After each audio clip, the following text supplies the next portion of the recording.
தமிழகத்தில் பல்வேறு இடங்களில் கனமழை நீடித்து வரும் நிலையில் மழை தொடர்பான செய்திகளை அடுத்தடுத்து பார்க்கலாம். தொடர் மழையின் காரணமாக குற்றாலம் பிரதான அருவியில் மீண்டும் வெள்ளப்பெருக்கு ஏற்பட்டது. அருவியில் தண்ணீர் ஆர்ப்பரித்து கொட்டியதால் சுற்றுலா பயணிகள் குளிக்க தடை நீடித்த நிலையில் பிற்பகல் வரை சீரான நீர்வரத்து இருந்தது. இச்சூழலில் மாலை முதல் பெய்த தொடர் கனமழையால் மீண்டும் அருவியில் பேரிரைச்சலுடன் தண்ணீர் ஆர்ப்பரித்து கொட்டியது.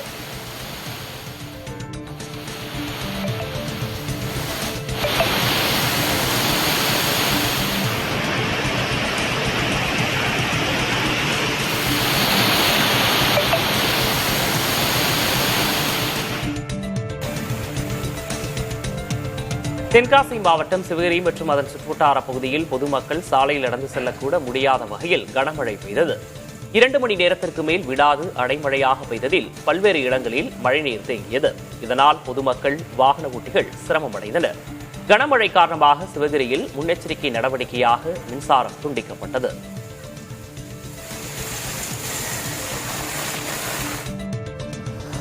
நெல்லை மாவட்டத்தில் வெளுத்து வாங்கிய கனமழையால் மாநகரின் பிரதான பகுதிகளில் மழைநீர் தேங்கியது. குறிப்பாக பாளையங்கோட்டை நகர் பகுதியில் 6.9 சென்டிமீட்டர் மழை பெய்த நிலையில் வண்ணாரப்பேட்டை பரணி நகர் குடியிருப்பு பகுதிகளில் 2 அடிக்கு மேல் தண்ணீர் தேங்கியது.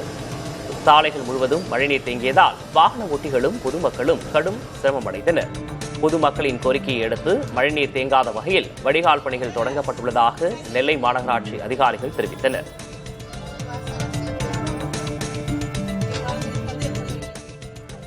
கனமழை காரணமாக தாமிரபரணி ஆற்றில் வெள்ளப்பெருக்கு ஏற்பட்டுள்ளதால் ஆற்றுக்குள் இருக்கும் நெல்லை குறுக்குத்துறை முருகன் கோயிலுக்குள் வெள்ளம் புகுந்தது. நெல்லை மாவட்டத்தில் கனமழை வெளுத்து வாங்கியது. மேற்கு தொடர்ச்சி மலையில் இருக்கும் ஊத்து, காக்காச்சி ஆகிய பகுதிகளில் 20 சென்டிமீட்டருக்கும் அதிகமாக மழை கொட்டி தீர்த்தது. இதன் காரணமாக நெல்லை குறுக்குத்துறை முருகன் கோயிலுக்குள் புகுந்த மழைநீரை வெளியேற்ற நடவடிக்கை எடுக்கப்படும் என்று கோயில் நிர்வாகம் தெரிவித்துள்ளது.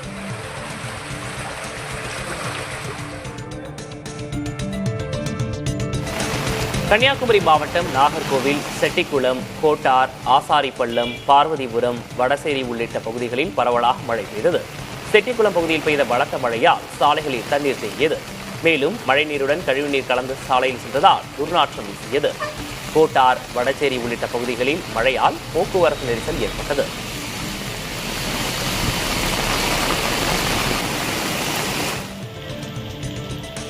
தென்காசி மாவட்டத்தின் பல்வேறு பகுதிகளில் 3 மணி நேரத்திற்கு மேலாக கனமழை பெய்தது. தென்காசி, செங்கோட்டை, குற்றாலம், மேக்கரை, புளியரை, கடையநல்லூர், வடகரை உள்ளிட்ட பகுதிகளில் தொடர்ந்து மழை பெய்தது. இதன் காரணமாக சாலைகளில் தண்ணீர் பெருக்கெடுத்து ஓடியது. இதனால் வாகன ஓட்டிகள் சிரமத்திற்கு ஆளாகினர்.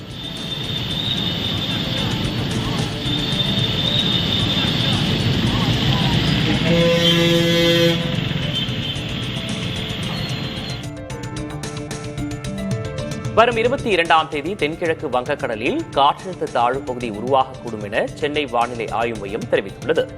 இது அதற்கடுத்த 48 மணி நேரத்தில் மேற்கு, வடமேற்கு திசையில் நகர்ந்து மேலும் வலுப்பெறக்கூடும் என தெரிவித்துள்ளது.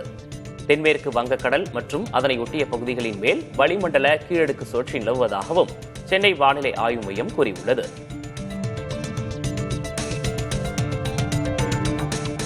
சென்னையில் 2 நாட்களுக்கு மழைக்கு வாய்ப்பு இருப்பதாக சென்னை வானிலை ஆய்வு மையம் தெரிவித்துள்ளது. நகரின் ஒரு சில பகுதிகளில் இடி மின்னலுடன் மிதமான மழை பெய்யக்கூடும் எனவும் தெரிவிக்கப்பட்டுள்ளது.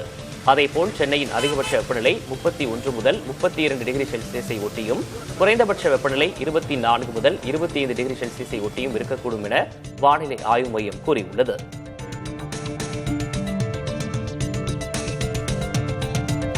தமிழ்நாட்டில் வடகிழக்கு பருவமழை இயல்பை விட 6% குறைவாக பதிவாகியுள்ளதாக சென்னை வானிலை ஆய்வு மையம் தெரிவித்துள்ளது. அதன்படி அக்டோபர் 1ஆம் தேதி முதல் நவம்பர் 19ஆம் தேதி வரையிலான காலகட்டங்களில் இயல்பாக 298 மில்லிமீட்டர் மழை பதிவாகும்.